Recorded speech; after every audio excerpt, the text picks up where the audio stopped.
உலகத் தமிழ் சொந்தங்களுக்கும் அரசிகளுக்கும் வணக்கம். காலம் வேகமாக ஓடத் தொடங்கிவிட்டது.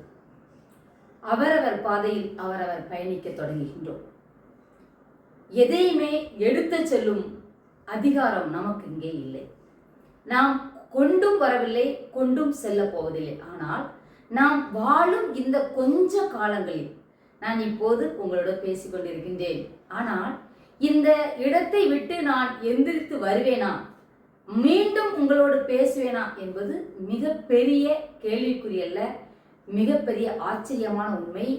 இந்த நொடி மட்டுமே நமக்கானது. அதனால் நாம் வாழ்கின்ற காலங்களில் முடிந்த அளவிற்கு நம்மோடு வாழ்கின்றவர்களுக்கும் நம்மை சார்ந்து வாழ்கின்றவர்களுக்கும் நாம் பிறந்த மண்ணிற்கும் நாம் பேசும் மொழிக்கும் உண்மையாக இருக்க வேண்டும். இதுதான் மிக முக்கியமான ஒரு விடயமா நான் பார்க்குறேன்.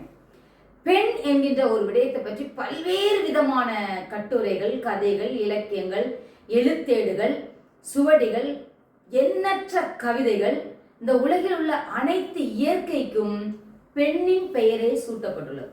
ஆனால் இவ்வளவு பெருமைகளை கொண்ட பெண் இன்று தன்னுடைய வாழ்நாளில் என்ன செய்து கொண்டிருக்கின்றார்? அவளுக்கு என்று ஒரு ஓட்டம் இருக்கின்றது. எந்த விதவிதமான ஓட்டம் இருக்கு. எப்படி என்றால், ஒரு பெண் தான் ஒரு சாதனை பெண்ணாக மாறிவிட வேண்டும் என்று ஓடுகிறாள். ஒரு பெண் நான் ஒரு கலைத்துறையில் சாதிக்க வேண்டும் என்று ஓடுகிறாள். ஒரு பெண் நான் சிறந்த மனைவியாக இருக்க வேண்டும் என்று ஓடுகிறாள். இன்னொரு பெண் நான் சிறந்த தாயாக இருக்க வேண்டும் என்று ஓடுகிறாள். ஒரு சில பெண்கள் நான் சிறந்த மகளாக இருக்க வேண்டும் என்று ஓடுகிறார்கள்.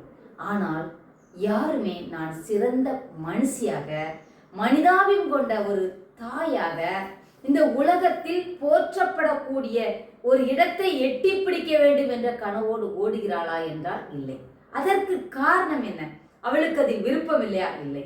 இங்கு பிறந்த அனைத்து பெண்களுமே நீங்கள் சொல்லலாம், அவளுக்கு நகையின் மீது பேராசை, சொத்தின் மீது பேராசை, சேலையின் மீது இல்லை.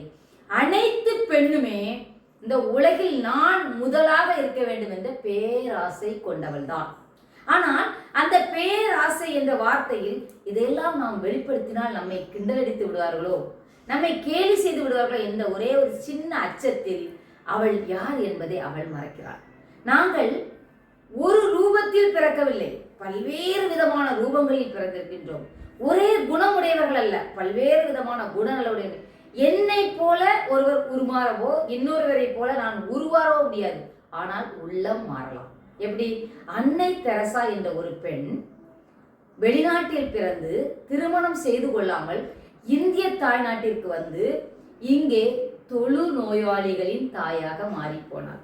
அவள் தொழில் நோயாளிகளின் தாயாக மாறியதால் மட்டுமே இன்று அன்னை என்ற சொல்லை அபகரித்து வைத்திருக்கின்றாள். அந்த அன்னை என்ற சொல்லை அவளிடம் இருந்து, அவளுடைய பெயர் தெரசா, அந்த அன்னை என்ற பெயரை எத்தனை பேருக்கோ அன்னை என்று பெயர் சூட்டுவார்கள். ஆனால் அன்னை என்ற பெயரை அவளிடமிருந்து யாருமே பிடுங்க இனி முடியாது.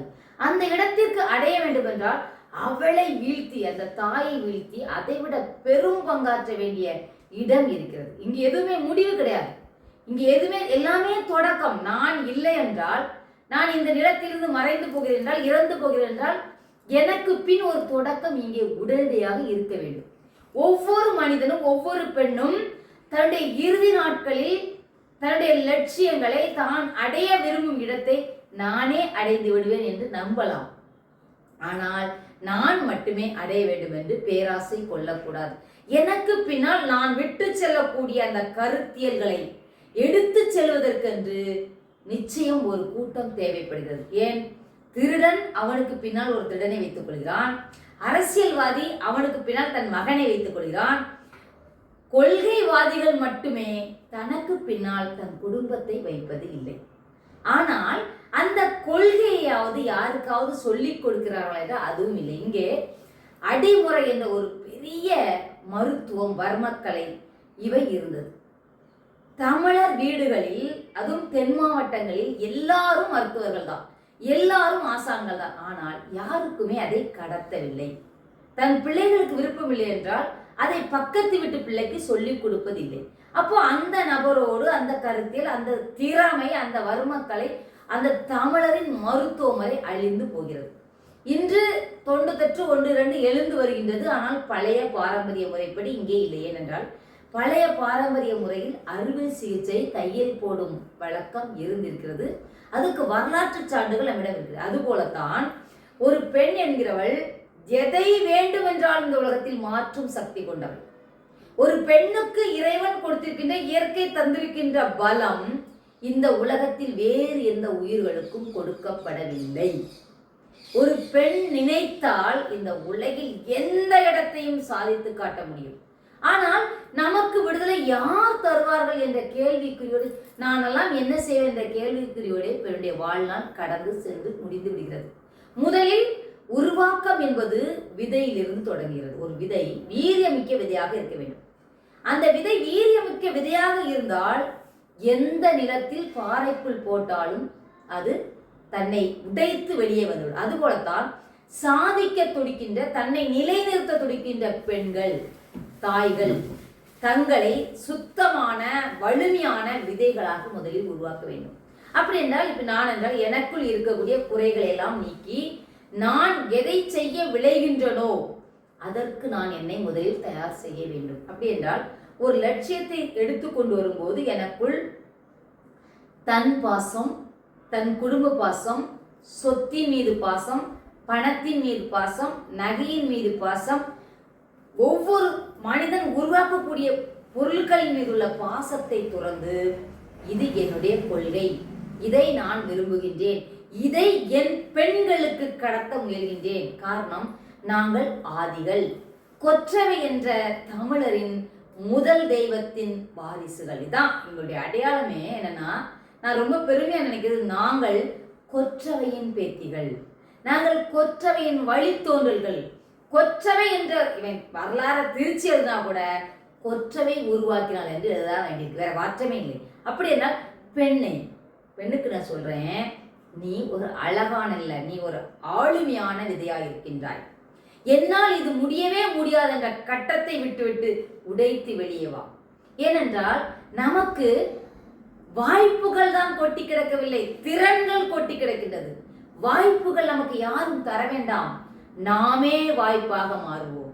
இந்த வழித்தடம் என்பது இன்னொருவருக்கானது கிடையாது, இன்னொருவர் நடந்தது கிடையாது. இதுவரை தமிழ் சமூகத்தில் பெண் விடுதலையை நாங்கள் பேசுகின்ற, உலகத்தமிழ் அரசியல் பேசுகின்ற அளவிற்கு உடைத்து யாரும் பேசவில்லை. ஆடை குறைப்பு என் சுதந்திரம் அல்ல, அறிவு குறைப்பு என் சுதந்திரம் அல்ல, மேல்நாட்டு நாகரிகம் என் சுதந்திரம் அல்ல, ஆணுக்கு நிகராக வேலை செய்வது என் சுதந்திரம் அல்ல, ஆணை விட மேலாக ஆளுமை செய்வது என் சுதந்திரம், இந்த உலகத்தின் அனைத்தையும் கட்டி ஆள்வது என் சுதந்திரம், என் ஆடையை குறைப்பது எனக்கு அவமானம் என்ற ஒரு எண்ணம் எப்போது ஒரு பெண்ணுக்கு தோன்றுகிறதோ, எனக்கு தரப்பட்ட இந்த அழகான ஆடையோடு நான் என் விடுதலையை வென்றெடுப்பேன். என் பாட்டிகள் குதிரையில் ஏறி சென்றார்கள் இந்த ஆடையோடு, என் பாட்டிகள் கவிதை எழுதினாள் என் அவ்வை இந்த ஆடையோடு, என் பாட்டி தீ பாய்ந்தால் குயிலி இந்த ஆடையோடு. நீங்கள் கேட்கலாம், லகுவாக இருக்கின்றது, இருந்தது, அந்த எண்ணங்கள் எங்களுக்குள்ளும் இருந்தது. இந்த ஆடையை விட வட இந்தியனுடைய ஆடை எனக்கு லகுவாக இருக்கிறது என்னும் எங்களுக்கும் இருந்தது. ஆனால் நாம் சறுக்கும் முதலிடமே ஆடைதான். ஆடைக்கு நாம் சமரசம் செய்ய தொடங்கும் போது அனைத்தையும் சமரசம் செய்து விடுகின்றோம். இந்த ஆடையில் வரக்கூடிய திமிரை என் அடையாளமாக நாம் மாற்றுவோம் என்ற ஒற்றை நோக்கத்தோடு. நீங்க நினைக்கலாம், இந்த சுதந்திரம் பேசின எல்லோரும் பேசியது ஆணின் ஆடை உடுப்பும் ஆணின் தலை அலங்கரிப்பும். நாங்கள் அதை உடைக்க வருகின்றோம். என்னை என் தாய் ஈன்றெடுத்து எந்த உருவத்தில் இந்த நிலத்தில் வளர்த்தெடுத்தாலோ அதே உருவத்தோடு, அதே என் தமிழ் சமூகத்துக்கு எந்த ஆடை கொடுக்கப்பட்டதோ அதே ஆடையோடு, என் கலாச்சாரத்தோடு, என் பண்பாட்டோடு கூடிய விடுதலைக்கு நாங்கள் வருகின்றோம். அந்த விடுதலையை வென்றெடுக்காமல் நாங்கள் ஓய மாட்டோம். காரணம், நாங்கள் பெண் எனும் பேராளுமைகள். பெண் என்ற இந்த குறுகிய சொல்லை நாங்கள் அரசியல் என்று மாற்றி வருகின்றோம். என் அருமை தமிழ் சமூகமே, எங்களுக்கு முன்னால் போடப்பட்டிருக்கக்கூடிய அனைத்து தடைகளையும் உடைக்கக்கூடிய தைரியமும் திமிரும் எங்களுக்கு இருக்கின்றது. காரணம், இந்த நிலத்தில் ஆணுக்கு முன்னால் பிறந்தவர்கள் நாங்கள். இந்த உலகில் இருக்கக்கூடிய அனைத்து உயிரையும் உருவாக்கி தருவது பெண்மை. அந்த பெண்மை பேராயுதம் என்பதை என் அருமை தமிழச்சிகளுக்கு எடுத்துச் சொல்லுகின்றோம். எதை கண்டும் சமரசம் செய்யாமல், எதற்கும் தயங்கி நிற்காமல் துணிந்து அடி. நீ அடிக்கின்ற ஒவ்வொரு அடியும் இந்த நிலத்தின் சமூக நீதி என்று பேசுகின்ற பெண்களை பொருளாதாரம் ஈட்டும் இயந்திரங்களாக, இவர்கள் வன்புணர்வு செய்யும் ஒரு கேளிக்கை பொருளாக, இவர்கள் தேவைப்படும் போது இச்சிக்கும் ஒரு பண்டமாக மாற்றி வைத்திருப்பதற்கு எதிராக அடிக்கும் அடியாக அந்த அடிகளை நாங்கள் உருவாக்கி தருகின்றோம். என் அருமை தமிழ் சமூகமே, எங்களோடு நின்றுங்கள். பெண்களுக்கான இந்த மாற்றம் தமிழ் சமூகத்தின் கட்டமைப்பை வலு சேர்க்கக்கூடிய ஒரு மாற்றமாக அமையும். குடும்பம், கலாச்சாரம், பண்பாடு அனைத்தும் ஒருங்கே கொண்ட ஒரு கட்டமைப்பாக எழுந்து வரும் உலகத்தமிழ் அரசியல் கூட்டமைப்பை ஆதரித்து நின்னுங்கள். எங்களை வாழ்த்துங்கள். எங்களுக்கு நீங்கள் வழிவிடுங்கள். இல்லை என்றால் நீங்கள் அடைத்த வழியை நாங்கள் திறப்போம். நன்றி, வணக்கம்.